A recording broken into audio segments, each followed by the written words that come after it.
कागज पर म्यांमार ने 2021 के कू के बाद पहली दफा इलेक्शंस करवाए हैं, लेकिन हकीकत में ये इलेक्शंस डेमोक्रेसी की वापसी नहीं बल्कि बंदूक के साए में पावर का रीसेट है। 28 दिसंबर 2025 को होने वाली वोटिंग ऐसे वक्त में हुई जब मुल्क का बड़ा हिस्सा सिविल वॉर की गिरफ्त में है, ऑपोजिशन जेल में है, मेजर पॉलिटिकल पार्टीज बैन हो चुकी हैं और कई इलाकों में पोलिंग हुई ही नहीं। यूनाइटेड नेशंस ने इस प्रोसेस को थिएटर ऑफ द एब्सर्ड कहा। तो सवाल ये है, ये इलेक्शंस असल में किस लिए थे और इसका असर साउथ एशिया के रीजन पर क्या होगा? ये इलेक्शन कभी भी कॉम्पिटिटिव नहीं था। ऑंग सान सू की अभी भी जेल में है, उनकी पार्टी NLD डिसॉल्व कर दी गई, प्रो डेमोक्रेसी ग्रुप्स ने बायकॉट किया, सिर्फ मिलिट्री अप्रूव्ड पार्टीज को कंटेस्ट की इजाजत दी गई। इलेक्शन लॉज भी जनता ने खुद रीराइट किए। नतीजा पहले से तय था, मिलिट्री के प्रॉक्सी लोग पार्लियामेंट में। मतलब ये वोट अवाम के लिए नहीं, लेजिटिमेसी के लिए था। इस पूरे प्रोसेस के मरकजी किरदार हैं सीनियर जनरल मिन ऑन्ग लाइंग,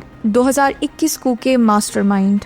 दुनिया के लिए वो एक पराया है। रोहिंग्या एट्रोसिटीज की एलिगेशंस, इंटरनेशनल सैंक्शंस और ICC स्क्रूटनी, लेकिन मुल्क के अंदर वो सब कुछ कंट्रोल करता है। पहले आर्मी चीफ, फिर प्राइम मिनिस्टर, फिर एक्टिंग प्रेसिडेंट। अब ये इलेक्शन उसे एक सिविलियन प्रेसिडेंट बनाने का रास्ता देता है, बिना रियल पावर छोड़े। इसे पावर ट्रांसफर नहीं, यूनिफॉर्म की तब्दीली कहते हैं।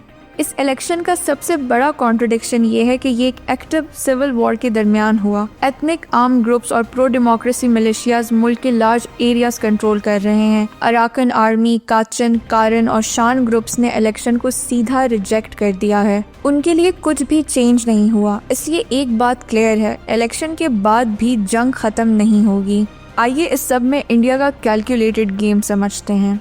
इंडिया के लिए म्यांमार डेमोक्रेसी का मसला कम, सिक्योरिटी और जियोग्राफी का मसला ज्यादा है। Long porous border, north east insurgency का रिस्क और कलादन प्रोजेक्ट जो बे ऑफ बंगाल को मिजोरम से जोड़ता है, ये सब स्टेक पर हैं। इसलिए इंडिया पब्लिकली इंक्लूसिव डेमोक्रेसी की बात करता है, लेकिन प्रैक्टिकली जनरल से भी बात करता है और क्वाइटली कुछ एथनिक ग्रुप से भी। इसीलिए इलेक्शन ऑब्जर्वर्स भेजना इस बात का साइन है कि दिल्ली चाइना के लिए स्पेस खाली नहीं छोड़ना चाहता। तो इस सब में चाइना असल पावर ब्रोकर है, क्योंकि म्यांमार में सबसे बड़ा किरदार चाइना का है। बीजिंग के लिए म्यांमार डेमोक्रेसी का प्रोजेक्ट नहीं, स्ट्रेटेजिक कॉरिडोर है। ऑयल पाइपलाइंस, पोर्ट्स और इंडियन ओशन एक्सेस। चाइना ने जनता को आर्म्स, डिप्लोमेटिक कवर और प्रेशर टूल्स दिए हैं, साथ ही रेबल्स के साथ भी बैक चैनल कॉन्टैक्ट्स रखे हुए हैं। यहाँ ये समझना जरूरी है कि चाइना पर्सनैलिटीज का वफादार नहीं, इंटरेस्ट का वफादार है। इसके साथ साथ आसियान ऑफिशियली कहता है कि वायलेंस के दरमियान इलेक्शंस क्रेडिबल नहीं,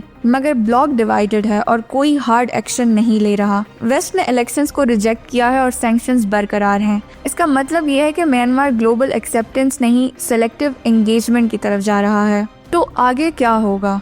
ये इलेक्शन सिस्टम को नहीं बदलेगा, सिर्फ उसे लीगल पावर देगा। मिलिट्री पावर में रहेगी, सिविल वॉर जारी रहेगी और लेजिटिमेसी का क्राइसिस भी। इंडिया और रीजन के लिए प्रायोरिटी सिर्फ एक होगी, डैमेज कंट्रोल और स्टेबिलिटी।